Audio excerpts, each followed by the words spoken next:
Hello everyone, this is Colin once again. I'm making another video in response to AhmadasQuran3, and the video of his is titled Muhammad's Anti-Semitism Part 175.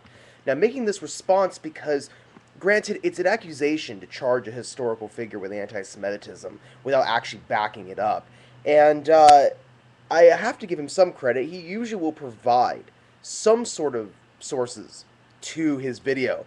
But I have to say that this is probably the one video where he just goes on a huge tirade and doesn't really use any resources at all. He doesn't quote any Quranic verses, doesn't quote any hadith specifically. He just uses generalized statements and ad hominems to attack the character of the Prophet Muhammad, which I have to say makes his argument very weak in the first place.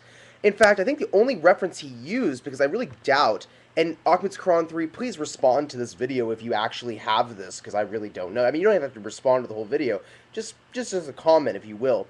I highly doubt you're using the Encyclopedia Britannica when you were giving this definition, or for example, Bernard Lewis's Semites and Anti-Semites, when you gave this quotation about what does anti-Semitism mean.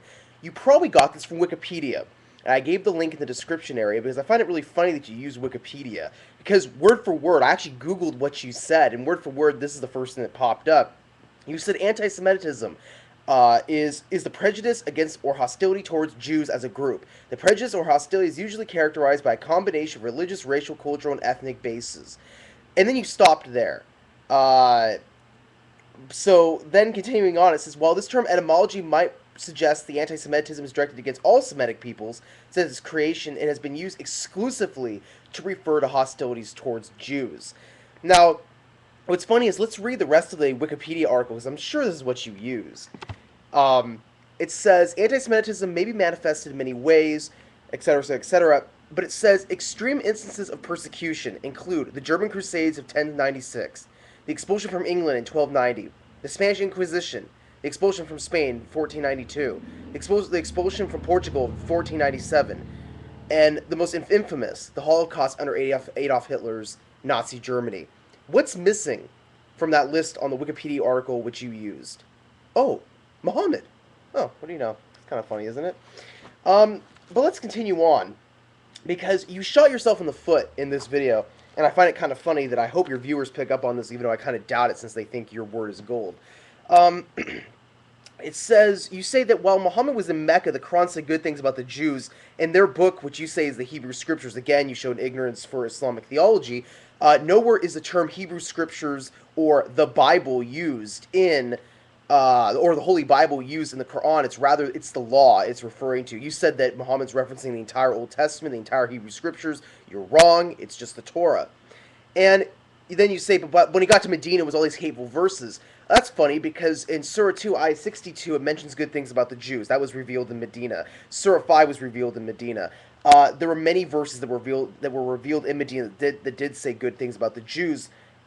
It starts talking about specific Jews and specific hypocrites that are portraying the Medina covenant. But of course, you didn't mention it now, did you? You then say that his companions forced, converted, enslaved, or slaughtered most of the Judaized Arabs and Christians. Again, I want sources for that. Don't just make a statement like that unless you're willing to back it up, especially generalized statements like that. You say the Judaized and Christian Arabs, and this is where you shoot yourself in the foot. I just want to point this out. This is where you shoot yourself in the foot because you just gave. This is the thing.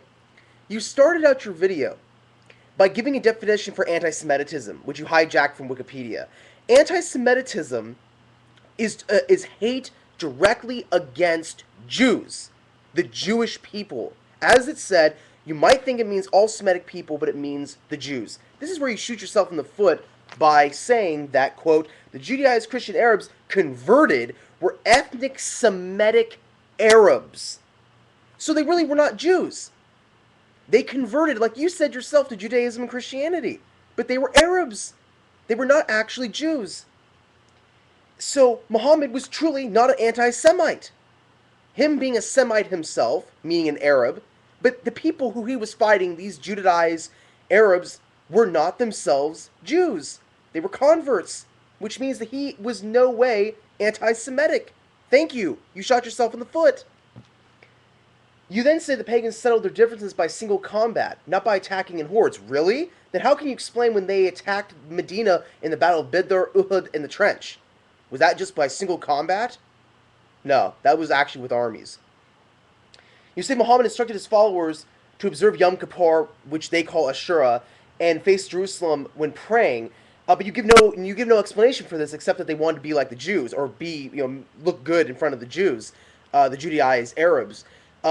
Again, the reason why they observed Ashura or Yom Kippur is because they realized that this was a holiday that commemorated Moses and the freeing of the children of Israel. And they wanted to celebrate this as well. They faced Jerusalem, and according to the Hadith, they faced Jerusalem because the Kaaba was full of idols, and because of Muhammad's night journey, he felt very connected to that area as a sacred area to pray towards, whereas the Kaaba at that point represented idolatry, and they felt like the pure monotheism, the pure Qibla was Jerusalem. But we'll get to why he changed that later in a second. You say never take the scholars of Islam for granted, but to listen to what they say and then do your own research. I agree with that. I mean, if you hear anybody, I include myself included, and in Ahmad's Quran 3, you hear anything that him and I say, do your own research, of course. But I would never say don't take the Islamic scholars for granted, because he has this theme of setting up animosity or conspiracy theory against the Islamic scholars. You say that Muhammad became the pirate of the desert, pillaging. Listen to what he says. Pillaging, slaughtering, enslaving pagan Arabs. Again, give your references. You said Muhammad wanted the Jews to convert. You're right. He did invite them to Islam. He invited many people to Islam, and many of them converted. We have record that many Jews converted to Islam. You said the Jews pointed out issues with the Quran. Really? Show proof. He says Muhammad tried to get the followers to think he was the promised Messiah of the Jews and the Christians. Really? Did he really say that? Come on.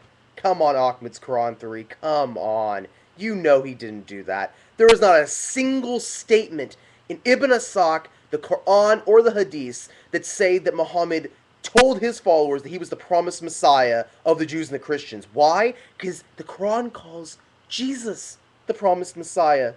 Oops. Come on. At this point, how can anyone take you seriously at this point? So then he says, so he hated the Jews because they were exposing him theologically. Really? Show your proof. He says Muhammad changed the direction to the Kaaba, to the Qibla, to the Kaaba, but he doesn't say why. Again, the reason for this is he did this right before they were going to take back Mecca. So now it was the recognition that that is the house of God, pray towards that, and then, as a unified group, they were going to take back Mecca. And then you say they stopped fasting on Ashura, and then instead replaced it with Ramadan. Really? Again, it shows your ignorance of Islamic theology. Here's the secret, okay? Listen to this, everybody. Muslims still observe Ashura. Oh no. Does that mean Ahmad's Quran's wrong? Yes. Let's see. You said he received revelation allowing him to attack the Jews. Really? Actually, it was really political. You say he destroyed. You say he destroyed the 3 major Jewish tribes. Really? Nuh-uh. No. You're abusing history now.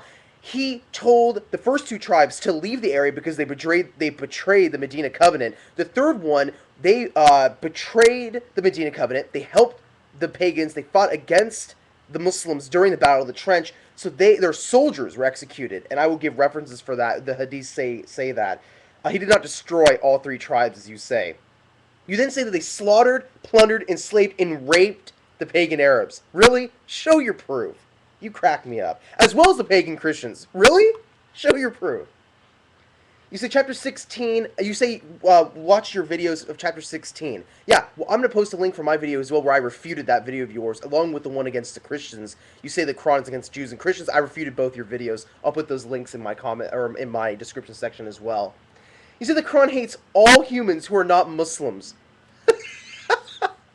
I'm sorry. At this point, I have to wonder where you're getting your resources from. The Quran says great things about all of humanity, and it says great things about the Jews and the Christians. It doesn't just hate all non-Muslims. Give me a break. Anyway, thank you for watching this enlightening video, I hope, as it was. Peace be with you all.